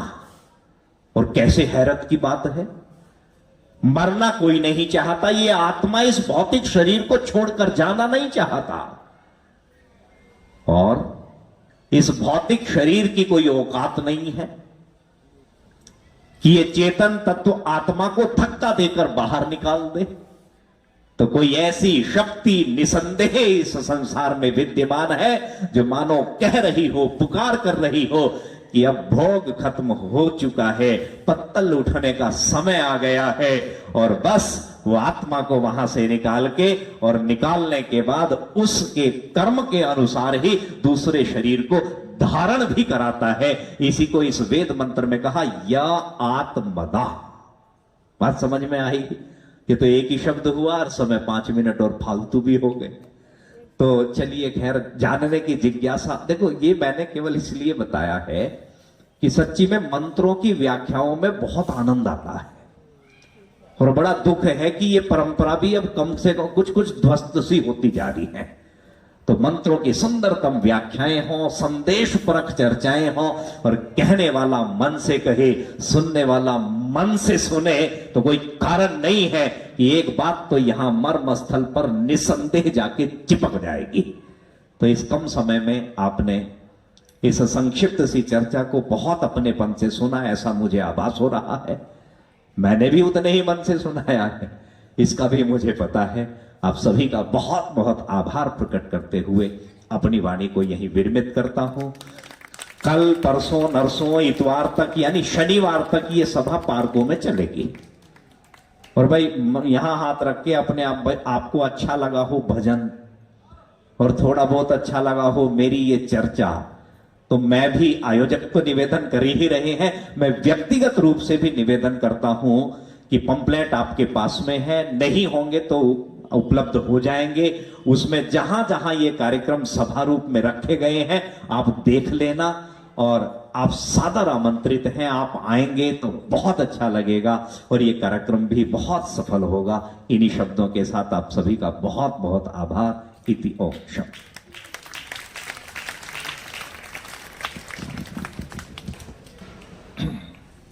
आचार्य जी ने बहुत अच्छे तरीके से सबको समझाया, और मरने के बारे में बहुत अच्छा बताया कि अच्छे कर्म करते जाएंगे तो मरते वक्त चेहरा भी खिला हुआ होगा, और बुराइयां करते रहेंगे या गलत कर्म करेंगे तो मरते वक्त भी चेहरे से पता लग जाएगा इसने क्या किया। बहुत बढ़िया लगा। अगली बार आप फिर आना। आप तो मृत्यु के बारे में बताया, अगली बार जीवन के बारे में बताना। जीना कैसे हमने, बहुत बढ़िया लगा। जैसे इन्होंने बड़े प्यार से, और वाकई जब दिल से कोई समझाता है तो अगले के दिल में वो बात ठहर जाती है, और बड़ा अच्छा लगा। भगवान इनको शक्ति दे और ये लोगों को ऐसे ही समझाते रहें। बाकी खाली हम संस्कृत में मंत्र पढ़ते ही जाएं तो उसका भी फायदा कोई नहीं है जब तक हमें मतलब समझ ना आए। वैसे तो एक बात और बता दूं मैं, जैसे मैंने सुना है, प्रैक्टिकल नहीं हूं, कहते हैं कि मंत्रों में भी बड़ी ताकत है। ऐसी बात नहीं है शास्त्री जी, मंत्रों में भी बहुत ताकत है। कई बार ऐसे ऐसे मंत्र होते हैं जिससे कोई उड़ रहा है, कोई जा रहा है, कोई काफी उसका असर होता है। बाकी हम गीता बहन जी आई हैं, हमारी बहन जी हैं, सिर्फ 5-10 मिनट के लिए। हाँ जी मंत्री, इनको हम बड़ी देर से इंतजार कर रहे हैं, क्योंकि हम सुबह एक हमारे शहर पार्टी है तो हम लोग गायत्री मंत्र का जाप भी करते हैं सब, और हमारे अनिल अरोड़ा जी महामृत्युंजय का भी जाप करवाते हैं, और हमारी शशि भाभी योगा भी समझाती हैं। मतलब सब लोग जो है ना अपने अपने हिसाब से सारे मास्टर हैं। एक बात और भी है, सेठी साहब के हाथ में बड़ी बरकत है, काफी रुपया इकट्ठा हुआ है इस बार। ये बड़ी खुशी वाली बात है। मैं चाहता हूँ यहाँ जैसे आगे भी होता है, जो भी काम हो बड़ी दिलेरी से हो, और सब एक से बढ़कर एक आगे आए और सब ने बड़ी दलेरी से अपनी ये आहुति डाली है। हाँ, संस्कृत का शब्द है। बहन जी से प्रार्थना करूंगा। आओ। ओम। मैं सबसे पहले आचार्य जी का धन्यवाद। बहुत अच्छे शब्दों में और सरल शब्दों में आपने हमें उपदेश संदेश भी दिया। आप सबका आभार कि आप मुझे सुनने के लिए प्रेरित कर रहे हैं। हाँ, नहीं, इट्स ओके। मैं I-57 में रहकर बड़ी हुई हूँ। 11वीं क्लास में 1969 में जब मैं थी तब हम इस घर में शिफ्ट हुए थे और इसी घर से मेरी शादी हुई, इसी ग्राउंड से, जब ये चारों तरफ वॉल नहीं थी और साधारण सी ग्राउंड थी। और एक लंबा सफ़र मैंने तय किया ब्याह के। मैं यहाँ से राणा प्रताप बाग गई थी जहाँ मैं 40 साल रही। वहीं पर रह के मैंने भद्रकाम जी से आचार्य की पढ़ाई की। इस बात की मेरे साथ पढ़ने वाली एक सहपाठी इस समय हमारे साथ मौजूद हैं, शोभा जी, रानी बाग से आई हुई, उनको भी मेरा सादर नमस्ते। और उसके बाद मुझे दिल्ली प्रतिनिधि सभा में हनुमान रोड पर काम करने का भी अवसर मिला। उसी काल में मैंने पहली बार महाशय जी के दफ्तर में जाकर निमंत्रण दिया था और आप कह सकते हो कि सभा को, आर्य समाज को महाशय जी के साथ और महाशय जी को सभा के साथ जोड़ दिया था। And that was the start. और उसके बाद महाशय जी ने, और दूसरी बात, मेरा बहुत क्लोज संबंध है महाशय जी के परिवार से, क्योंकि प्रतिभा और प्रवीण गुलाटी मेरी क्लासमेट्स रही सतब्रह्मा स्कूल में और उनके घर की छत पर खेल खेल के हम बड़े हुए। जब माता जी नीचे सीढ़ियों में चारपाई में बैठी रहती थी और छत पे हम उधम मचाते थे, फिर नीचे आते, रूपक भाई साहब से मुट्ठी में बादाम लेते, खाते, फिर ऊपर चले जाते। यानी इस तरह ऐश्वर्यशाली बचपन हमारा गया। और उसके बाद मैंने जानकी देवी से कॉलेज किया। शादी के 20 साल बाद मैंने हिंदी में MA किया, फिर आचार्य की पढ़ाई की और मेरा पहला प्रवचन दिल्ली से बाहर जम्मू में हुआ, जहाँ 1 किलो चांदी की पायल मुझे तेल मलमल के 70 लोगों ने चढ़ाई और मेरे आंखों से आंसू टपक रहे थे। तब मुझे समझ आया राजा जनक ने राजपाट क्यों त्यागा होगा और त्याग में कितना सुख है। और उसी दिन मैंने निर्णय कर लिया कि जब तक मैं आर्य समाज का काम करूंगी तब तक मैं 1 रुपया भी दक्षिणा नहीं लूंगी। थैंक यू, आभार आप सबका। उस दिन के बाद मुझे कई बार मतलब विदेशों में, इंग्लैंड में 18 बार, अमेरिका में 3 बार, कनाडा में 15 दिन, ऑस्ट्रेलिया में, वैंकूवर में 6 महीना लगातार, यानी मैंने घूम घूम के लोगों के घर में रह के प्रवचन किया। और जो भी मुझे कभी भी कुछ मिला मैंने आज तक भी अपने पास नहीं रखा। ईश्वर ने मुझे उन सब सुखों से नवाजा है जिसको पाने के बाद कोई भी औरत बड़े फख्र से कह सकती है कि मैं आज महारानी हूँ, सम्राज्ञी हूँ या रानी हूँ। तो ये तो मेरी विद्या का फल है जिसके लिए मैं आभार प्रकट करती हूँ स्वामी दयानंद का। यदि मेरे पास वो शिक्षा ना होती तो जब मैंने अपने 18 साल के जवान बेटे को खोया था तब मैं विचलित हो जाती। तब तक मैं सत्यार्थ प्रकाश पढ़ चुकी थी और मेरी जीवात्मा ये जान चुकी थी कि शरीर केवल गया है, बच्चा कहीं नहीं गया। और उसके बाद ईश्वर ने मुझे ऐसे गुरुकुल से जोड़ दिया जहाँ लड़के पढ़ते हैं। अब मैं गुरुकुल गौतम नगर में बच्चों को पढ़ाती भी हूँ, उनके साथ यज्ञ भी करती हूँ, वेद पढ़ना भी सिखाती हूँ और भारत तो क्या विदेशों में सब जगह जाके मैं प्रवचन करके आई हूँ। मेरे हाथ में ये पुस्तक है, ये मेरी आखिरी किताब थी अभी तक। उसके बाद वृद्धारण्यक उपनिषद को भी मैंने कविता में लिखा है। यहाँ हमारे घर के बाहर एक पालमिनिया की बेल हुआ करती थी जिसके झूले की टहनी पर बैठ के मैं कविता रचना करती थी। मेरे पापा जी कहते थे अंधेरा है कैसे देखेगी, मैंने कहा चांदनी रात में देखूंगी। और वो मेरी कविताएं मेरी बहन की मैगजीन्स में, मेरे स्कूल की मैगजीन्स में, पत्रिकाओं में छपी। कभी 28 रुपए का पहला मनी ऑर्डर आया, तब मेरा यानी कि अकाउंट खोला गया बैंक में। यानी कि एक वो काल था और मेरी यात्रा स्वामी श्रद्धानंद के समान चली, मैं कह सकती हूँ। क्योंकि when I completed my study of graduation, that time I was a model. And after doing the modeling for 2 companies, I suddenly left it because it was not my line of my choice. And I thought, I don't want this. क्योंकि मुझे पता चल गया था कि ऐश्वर्यशाली ये दुनिया मेरे लिए नहीं बनी, मेरे लिए ईश्वर ने कुछ उससे बेहतर चुना हुआ है। इसलिए मैं आप सबके सामने आज हूँ। धन्यवाद आप सबका, आप मुझे सुन रहे हैं। और आचार्य जी ने कुछ बात कही थी मृत्यु के बारे में, तो उन प्रश्नों के उत्तर या उनसे जुड़ी हुई सारी आपकी इच्छाएं पूरी होंगी मेरी वृद्धारण्यक उपनिषद के साथ, जिसमें 5वां अध्याय में आपको मृत्यु से सारी बातें पढ़ने को मिल जाएंगी और बड़ी सूक्ष्मता से मिल जाएंगी। हमारी एक आंख में जिससे हम देखते हैं, आप कह रहे थे गायत्री मंत्र का मेरे दिमाग में है वो भी बात। तो हमारे जो सीधे आंख है मुखड़े पर राइट साइड वाली, उस आंख में हमारा जीवात्मा उस आंख से देखता और दुनिया को परखता है। गहन विद्या है ये। और जो दूसरी आंख है, उस आंख से ईश्वर देखता है। आप समझिए इस बात को। जीवात्मा के साथ ही परमात्मा है।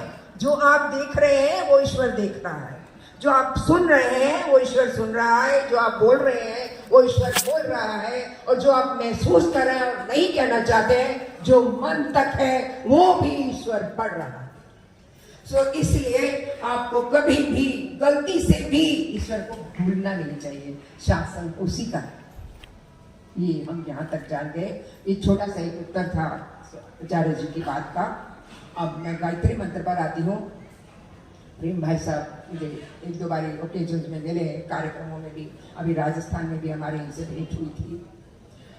बड़ी खुशी होती है जब अपना कोई भाई मिलता है, तो मैं तो बिल्कुल गदगद हो जाती हूँ पागल की तरह, जैसे राजीव मिल गया हो या मेरा अपना भाई मिल गया हो। ये सच्ची बात है सही बात है, क्योंकि शायद ये राग है। अगर आप कहोगे तो ये राग नहीं है। राग वहां होता है जहां अपेक्षाएं होती। We are coming back to the Gayatri मंत्र। गायत्री मंत्र को गुरु मंत्र भी कहते हैं। ये बुद्धि का देने वाला मंत्र है।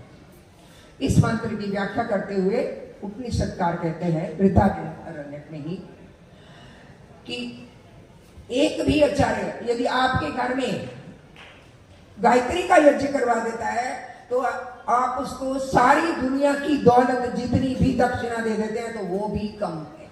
आप इसका महत्व समझिए। यहाँ पर इसका सार करते हुए 3 गायत्रियां हैं। ओम भूर्भुवः स्वः। भूर्भुवः स्वः।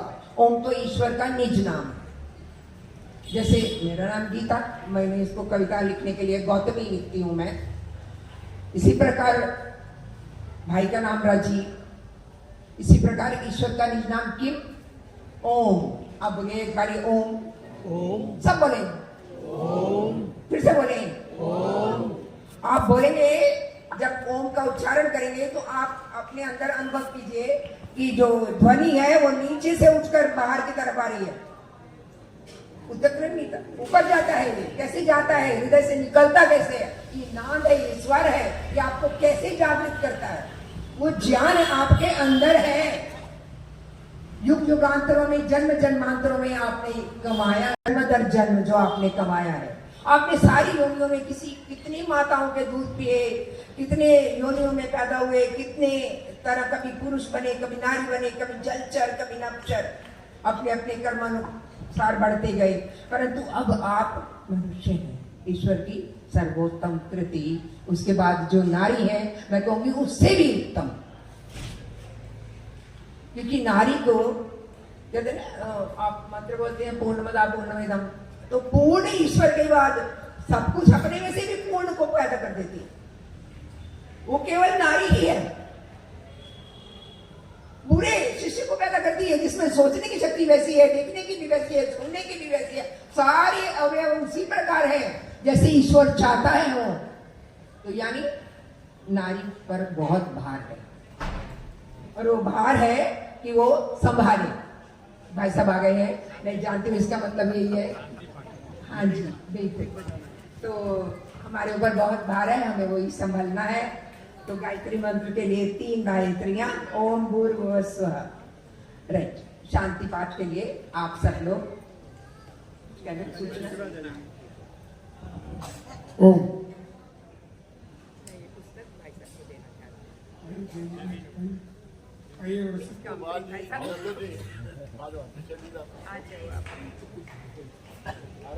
आइए आइए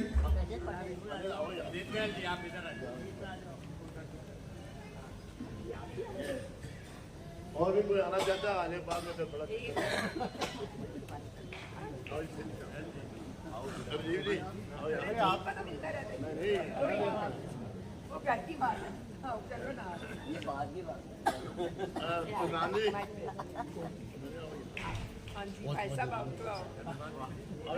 निमंत्रण की आजाद वाली सीट में बैठ के कैसे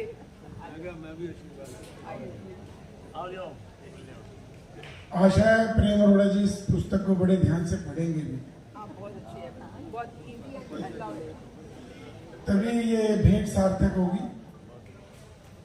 सभी का, पार्क के सभी सहयोगियों का सहयोग है, धन्यवाद।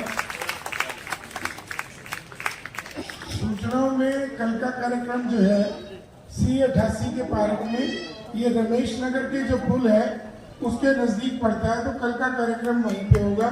तो आशा है आप सब लोग आज जो आप लोगों ने आत्मसात किया है, कोई भी दान राशि जो, क्योंकि इतना बड़ा कार्यक्रम दान से ही चलता है, कोई भी दान राशि देना चाहे तो वो भी बुद्धि राजा जी को और नरेश जी को, वो बैठे हैं मंच पे वहां पे, उधर उनको दे सकते हैं।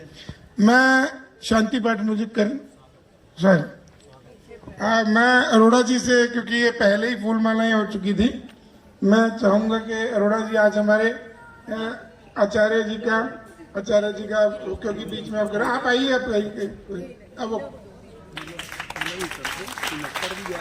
मैं एक बात जरूर कहूंगा, समय चाहे कितना भी हो मैं कहूंगा ही शांति पाठ से पहले।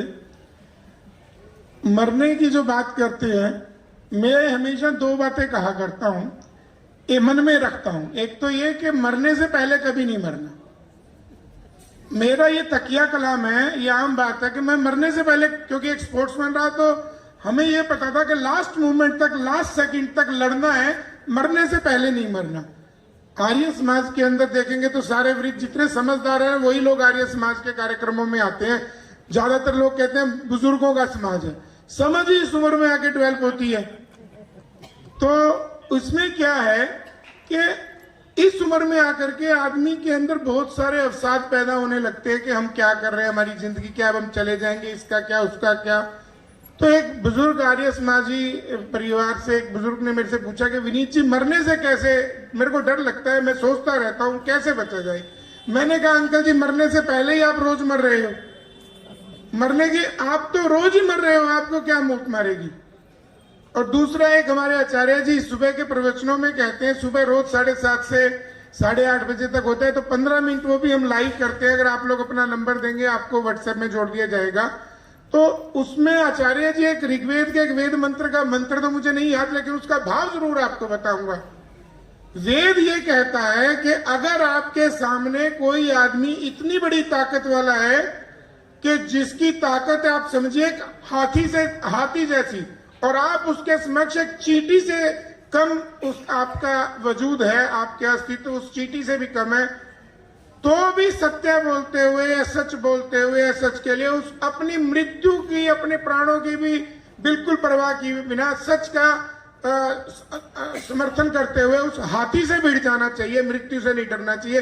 तो ऐसी जो भावना आती है लोगों के अंदर, यही वजह थी कि आज भारतीय जो लोगों ने बलिदान दिया, क्रांतिकारी बलिदानियों ने, उसमें 85% से ज्यादा आर्य समाजी थे, क्योंकि ये आत्मदा बलदा यस्य विश्व उपास्ते परिश्रम यस्य देवा यस्य छाया यस्य मृत्यु कस्मै देवाय हविषा विधेम।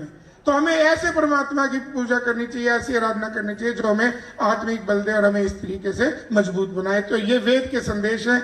बहुत बहुत धन्यवाद आप सबका। आप सब आए, आप लोगों ने हमारे कार्यक्रम की शोभा बढ़ाई।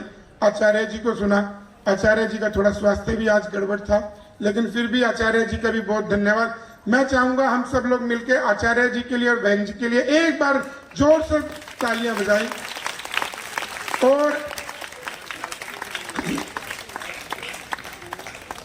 और मैं अरोड़ा जी के लिए भी एक बार पुनः धन्यवाद करना चाहूंगा। बहन जी को जब 5 मिनट के लिए कहा तो सब लोगों को ये था पता नहीं यार ये क्या, मतलब एक बार लेट हो रहे हैं, लेकिन ऐसी विभूति, ऐसे आदमी हमारे बंधे में है, उनका अपना त्याग है। ये कहना आसान होता है कि मैंने इतने कुछ किया, इतना कुछ किया और मैंने कुछ लिया नहीं।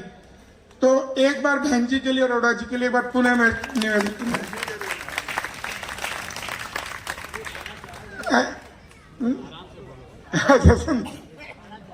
ये YouTube पे, Facebook पे भी लाइव है और आर्य संदेश चैनल है। आर्य संदेश चैनल एक ऐसा वेद आधारित चैनल है, पहला चैनल है जो सिर्फ वेद आधारित है। और आप लोग अपने YouTube पे आर्य संदेश डालेंगे, आप उसको सब्सक्राइब कीजिए, क्योंकि ये कोई कमर्शियल चैनल नहीं है।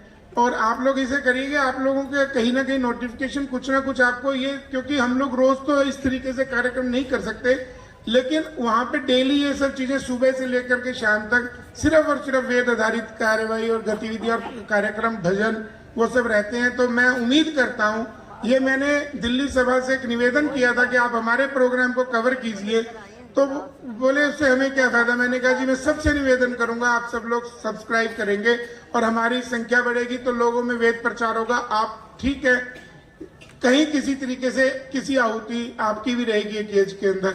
और इसी के साथ आप सब लोग आए और बहुत अच्छी रौनक लगी हुई है, पूरा पार्क भरा हुआ है। ऐसा प्रोग्राम कराने का भी मजा आता है और जो करने वाले आते हैं उनको भी बड़ा आनंद आता है। मैं बहुत बहुत धन्यवाद करता हूँ आर्य समाज कीर्ति नगर वालों का, प्रधान जी का, जनरल सेक्रेटरी साहब का, नोहट्टी साहब प्रधान जी बैठे हैं, सबका। और ये जो सब लोग आए हैं, ये बहुत बड़ी बात है। आज तो इतने संदेश देने में नहीं पड़े, अपने आप सारे आए हैं। और आगे जो भी हम टाइम दें, कोशिश करें उससे 10 मिनट पहले पहुंचने की।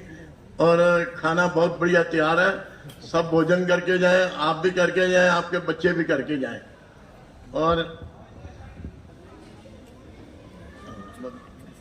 और जिन लोगों ने आहुति डाली है उन लोगों का भी बहुत बहुत धन्यवाद है। बगैर जोर लगाए बहुत रुपया इकट्ठा हो गया है और आगे भी होता रहेगा। 2 मिनट प्रधान जी हमारे आर्य समाज के। बहुत बहुत धन्यवाद अरोड़ा जी। ये धन्यवाद सिर्फ हम अरोड़ा जी का ही नहीं कर रहे, इस पूरे मोहल्ले का कर रहे हैं। इसे पूरे जो ब्लॉक में है, आई ब्लॉक के सदस्य हैं, हमेशा से बात होती है तो ये बढ़ चढ़कर आगे आते हैं। कभी कहते हैं हमारे यहाँ प्रभात फेरी खत्म करो, अब जैसे कि पहले भी कह रहे थे कि ये फंक्शन जो होता है तो यहाँ भी किया करो, क्योंकि हम भी ये चाहते हैं कि कीर्तिनगर के सभी पार्क बारी बारी से हम कर लें। तो इसलिए 2 साल बाद एक पार्क का नंबर आता है, मगर ये कहते हैं कि नहीं एक बारी प्रभात फेरी ले आओ, एक बारी कर लो। तो हम ऐसे ही करेंगे। मैं इस ब्लॉक के पूरे सदस्यों का, सभी का धन्यवाद करता हूं, क्योंकि इन्हीं की तरफ से आज भोजन सहयोग है, जो सहयोग दिया हुआ है भोजन का, वो इन्हीं की सबकी तरफ से है। और हमें बड़ी खुशी है कि जितना हमने बताया था कि हमारा जैसे खर्चा हो जाता है तो लगता है कि उससे अधिक दान मिल गया है। ये भी इनका बहुत बहुत बहुत बहुत धन्यवाद है। और इनसे एक अनुरोध है कि लेडीज जो है लेफ्ट साइड पे भोजन लेंगी और जेंट्स जो है राइट साइड पे। ये भोजन की व्यवस्था हुई हुई है, आप सभी भोजन ग्रहण करेंगे। अब शांति। ओम द्यौ शांति अंतरिक्ष गुण शांति पृथ्वी शांति राप शांति रोषधय शांति वनस्पतय शांतिर्विश्वे देव शांति ब्रह्म शांति सर्वगम शांति शांतिरेव शांति साम शांतिरेधि।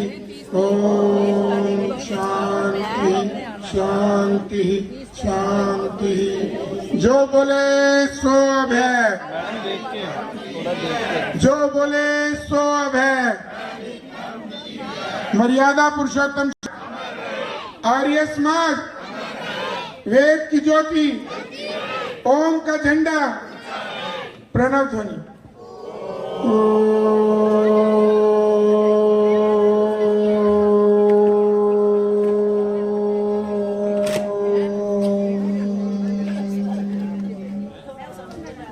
वैदिक अभिवादन सभी को सादर नमस्ते।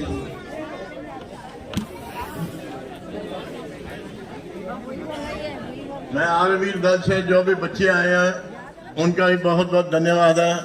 आप बेटा सब ने खाना खा कर जाना है और कोई भूल चूक हो तो